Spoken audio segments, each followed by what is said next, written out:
വന്നോ? അല്ല വന്നോ? അല്ല വന്നോ? ഞാനും കാണുമല്ലേ പ്രീതല്ലേ?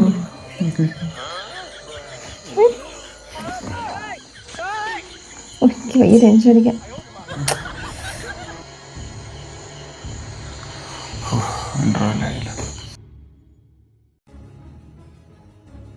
ഒന്നും പേടിക്കണ്ട. ഞാൻ വിക്കിപീഡിയ നോക്കി സ്റ്റോറി ഫുള്ള് കണ്ടു. എന്നാ പിന്നെ നീ പുറത്തിരുന്നാ പോലെ ഞാൻ സിനിമ അതാകുമ്പോൾ ടെൻഷൻ അടിക്കാതെ കാണില്ല. അടുത്ത് എന്തുവാന്ന് അറിയാമല്ലോ. വെറുതെ സിനിമ ടെൻഷൻ അടിച്ച് കാണിക്കല്ലോ. എനിക്ക് മനസ്സുമായിട്ട് കാണാമല്ലോ.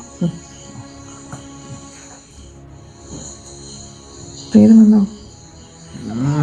നീ കഥയെല്ലാം മനസ്സിലാക്കിയില്ല. പിന്നെ എന്നാലും ഈ ശബ്ദം കേൾക്കുമ്പോൾ എപ്പോഴും ചാടി വന്നൊക്കെ ഒരു പേടി. ഇതിൽ അവനകത്തായല്ലോ, മറ്റും പുറത്തു പോയിപ്പോയല്ലോ. പെട്ടെന്ന് തീർന്നെങ്കിൽ